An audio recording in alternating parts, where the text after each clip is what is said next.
Good morning, everyone. How are all of you? First, I would like to introduce myself. I'm Dr. Shalini Goel, and I'm in teaching since last 19 years. I'm working as an associate professor in the Department of Computer Science and Engineering in HMRITM, Delhi. I have done my BTech and MTech and PhD. I finished my courses by 2012, and since then I am in teaching. So let's begin with our topics. I'm going to tell you about object-oriented programming today. So let me share my screen with you first.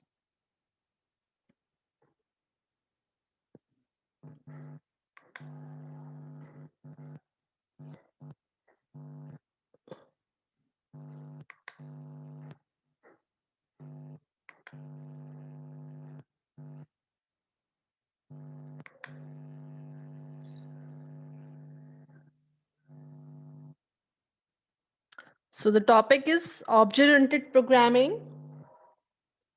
We will begin with first what is procedure-oriented programming and how we developed object-oriented programming due to the drawbacks left over by procedure-oriented languages like C, etc. So let us see first what is procedure-oriented programming. You know that computer is used to solve problems, right? We are given a problem, then we have to solve that problem using programming techniques. So we have to create our programs to write some task. A simple example I will take, suppose we want to write a program to add two numbers. So the problem is what? To add two numbers, right? So we have different ways in which we can perform this task. So in procedure oriented programming, what is done? The problem is viewed as a sequence of things to be done, such as reading, calculating, and printing. What happens in procedure oriented programming? We view the problem as, or we solve the problem as sequence of things. We will create a sequence of steps and then solve that problem, right? So for addition of two numbers, what are the sequence we have to follow? First, we have to read the values of variables. Suppose we want to add two numbers A and V. What we will do? In step 1, we will read the values of variables A and B, right? Suppose we take the value of A as 5 and we take the value of B as 6. In the step 2, we have to calculate the sum. How we will calculate the sum? Sum gets the value A equal to A plus B, right? So what will the value of A was? A was 5, B was 6. So what will be the value of sum? It will be 5 plus 6, 11, right? That was step 2. Step 3 is print the calculated value of variable sum. Now we have to print the result that has been calculated by addition of the numbers A and B. The result was held by the variable sum and it was 11. So 11 will be printed, right? So here what could you see is that focus in our procedure oriented program is on doing the things, how we do the things. What is the process, which function we are using, how to make the functions, right? All this emphasis is given in on the functions and the algorithms in the procedure oriented programming. The languages used for procedure-oriented programming are COBOL, Fortran, C, etc. Right? So what are the characteristics of procedure-oriented programming? You can see the first is emphasis is on doing the things. That is the algorithms, right? And what is an algorithm? It is a sequential process to do a task. What was the task just now? The task was to add two numbers, right? So the sequence was, what was the sequence? Let's look at it. Step 1 was read values. Second was calculate sum as A plus B. And third is printing. So what we are doing is, this is a sequential process to do the addition of two numbers. So our entire emphasis is on doing the things. Second is, large programs are divided into smaller programs known as functions. Now suppose we are given a more complex task. Rather to add two numbers, we are given some more important or so more program, big program, right? So what we can do is, we can divide that program, that large program, into smaller programs, and we can call these smaller programs as functions. So this is another feature of procedure-oriented programming. Next feature is, most of the functions share global data. What do you mean by global here? Global means that is present everywhere, right? So what is the global data? Global data is the data that can be accessed by whole program. That means it is available for the whole program. So each function, or most of all the functions of the program, can share that global data, right? Next is, data move openly around the system from function to function. That means we can move the data from function to function. Same data can be used for function 1, and same data can be used for function 2, and same data can be used for function 3. That means data is vulnerable, right? It can be openly moved around the system. Next feature of procedure-oriented programming is, functions uh, functions transform data from one form to another. That means if data is in one form in one function, it can be manipulated by another function and the data can be changed. I have given an example here. Suppose this is a data. A is an integer type of data, right? I have two functions here, function 1, f1, and function f2. In function f1, I have assigned the value of A as 5, and I'm printing the value of A. What will be printed now? The value of A is 5 and print A. That means 5 will be printed, right? And in function f2, I am assigning the value of A as 8. Now what will be printed? 8. So you can say a function can transform data from one form to another. In f1 it was different, the value of A was different. In f2 the value of A is different. Next feature is, POP employs top-down approach. What do you mean by top-down approach is, we will start from the main program and then move down to smaller functions, right? This is the known as top-down approach. Now moving towards object-oriented programming. Now there are many drawbacks of procedure-oriented programming. That the first was, the data was vulnerable, right? Data can be accessed by any function and can be manipulated by any function of the program. So to improve that condition, object-oriented programming came into existence. So what is object-oriented programming? Firstly, it models the real world objects. That means whatever you can see the program is actually a real time object. You can see that in real also, right? So you can compare the program modules as the real objects. Next is, it is a natural and intuitive way to view the programming process. So you can view it as a natural things. You can view the programming process as what is really or what is naturally available to us. Next is, it's a bottom approach. Bottom up approach means we have to start with smaller parts of the program first and then move to the main program. That is okay. That is just opposite of the top down approach, which was existed by procedure oriented programming, right? In object-oriented programming, the critical element is data. Now, the most important element in the object-oriented programming is data. we focus entirely on data in object-oriented programming, right? We will see how later on. The languages which use object-oriented programming are C++, Java. These are the most popular languages that uses object-oriented programming. Now let's go for the characteristics of object-oriented programming. What are the characteristics of object-oriented programming? The first thing is the emphasis is given on data rather than the procedure. So, as I told you, data is the critical element of the object-oriented programming. That means we will give the emphasis on data and not the algorithm or the process or the function.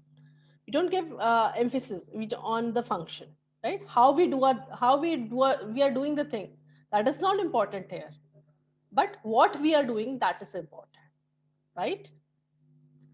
Now here, programs are divided into objects. Unlike procedure-oriented programming, where we were dividing the program into functions, here we will divide the programs into objects. Next is data structures are designed such that they characterize the objects. Now here we design the data structure for the program such as they characterize real-time objects. For example, I'm talking about a table. Suppose I want to talk about a table, right? What things a table have? A table has a length, it has a breadth, it has some height, right?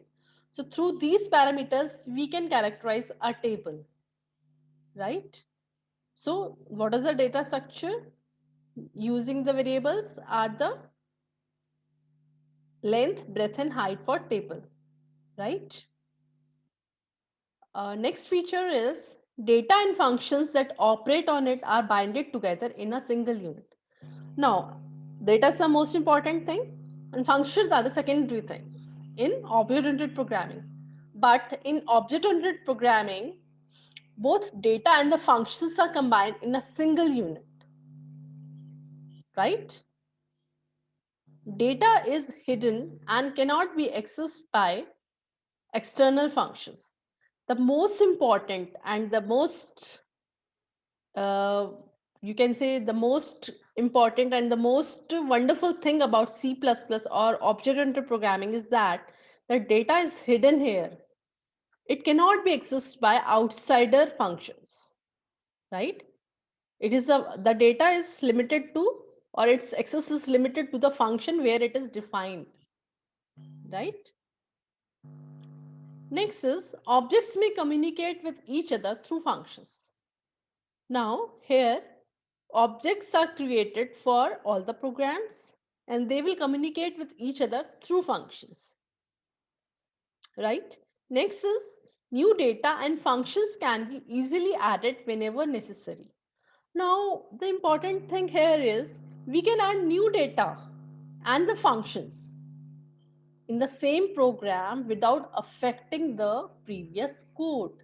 We don't have to change anything in the program, but we can add a new data and functions without affecting anything in the program, right? Next is it follows bottom up objects, which we have discussed, right?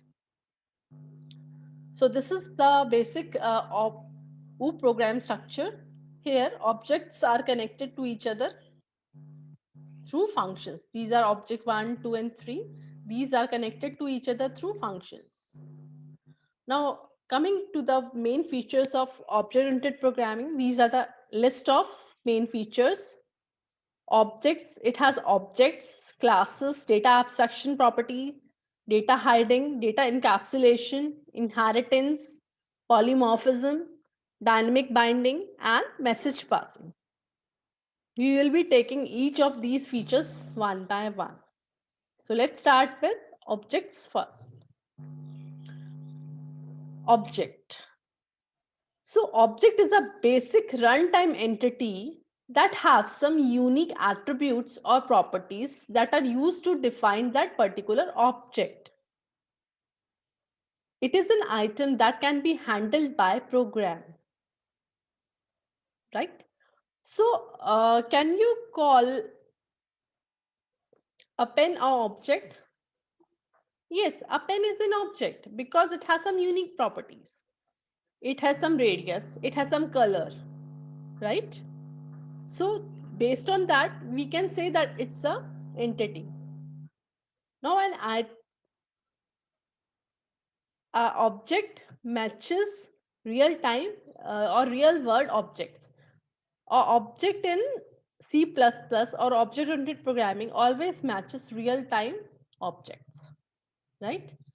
Now you can see the example of objects are objects may represent a person, a place, a bank, account, etc. All these can be called as objects of object oriented programming. Now going towards the technical aspects, object contains data and code that manipulates that data, right? So data and code should be in single unit and that can be held by an object. Object occupies memory. It has an associated address and it interacts with one another by sending messages, right? So objects always occupy some memory in the program, right? And it also have some associated address through which we can access it, right? Then we can interact, the objects can interact with each other by sending messages. The two objects can interact with each other with the help of functions, right?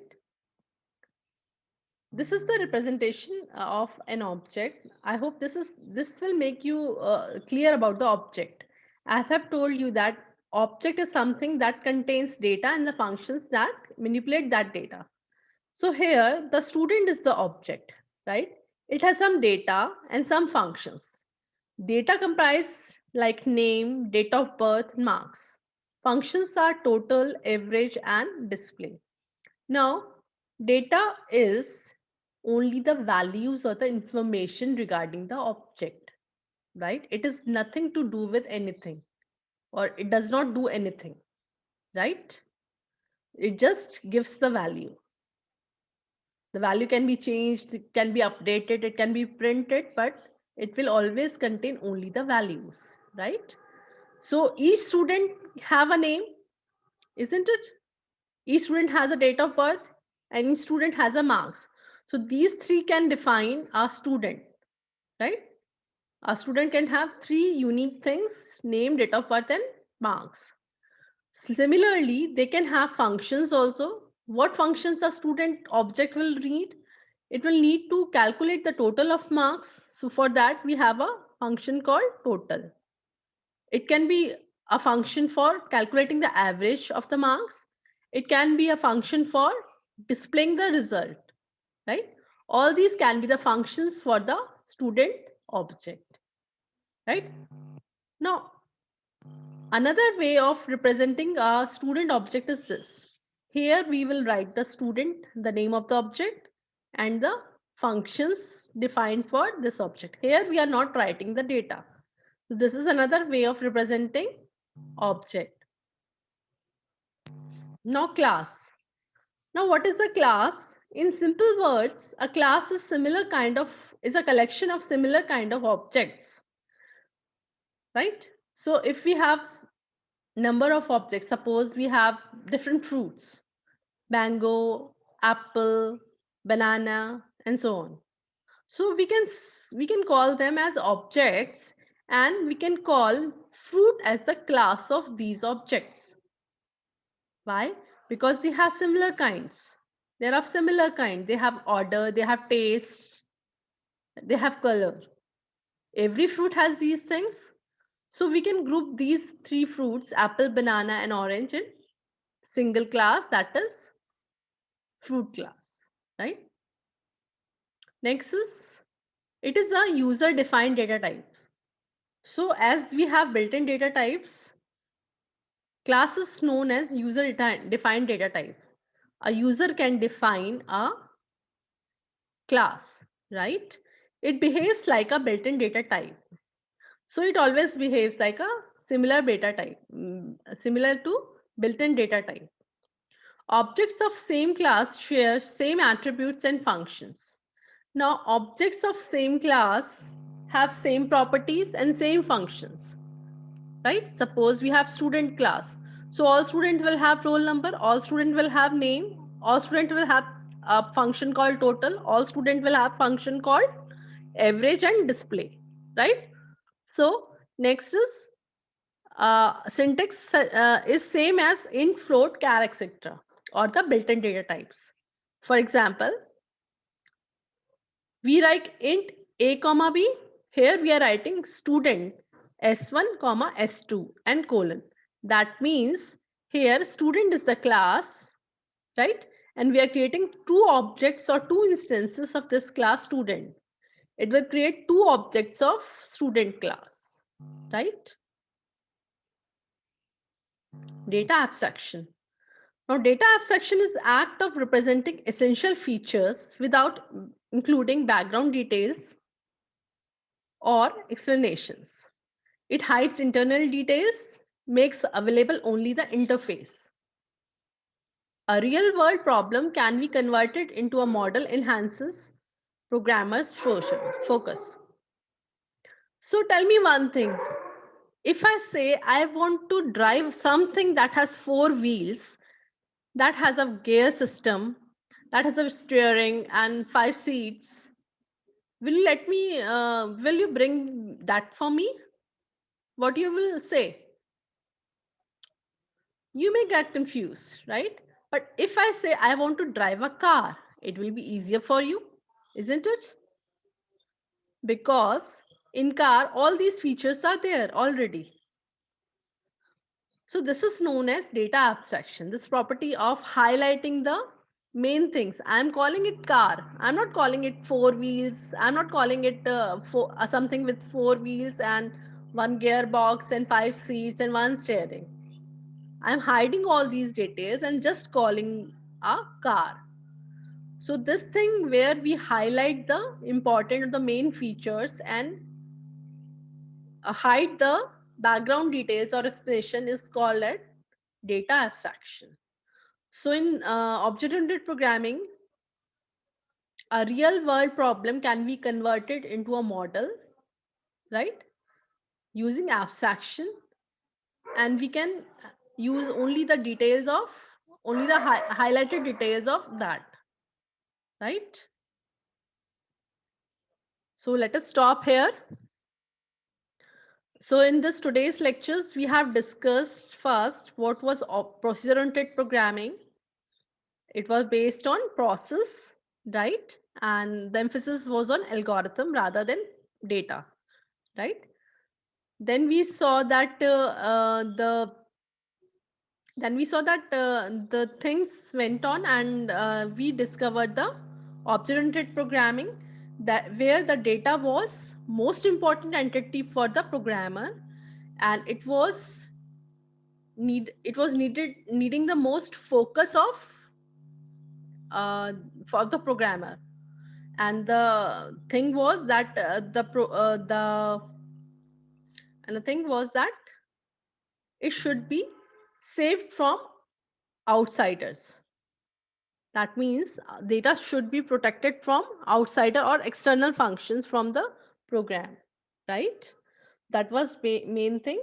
Another thing we did was properties of procedure-oriented programming and object-oriented programming, where we discussed that object-oriented programming consists of objects, and then we studied that what is object and what is class.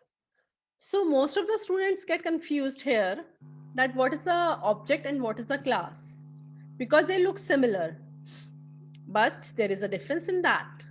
As I've told you that class is a collection of similar kind of objects that will have same data, same properties and same attributes, right? But there are differences in object and classes.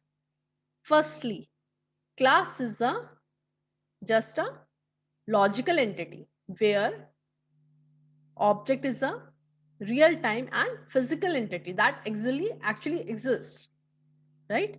Class does not have anything unless a object is defined, right?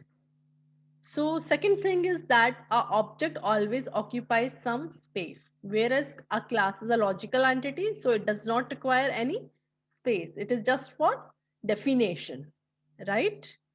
Next thing, next difference is that object always have some values, right? Where a class does not have any value. So all these are the differences between class and objects. So students generally get confused between these. And there is also a difference between function and data.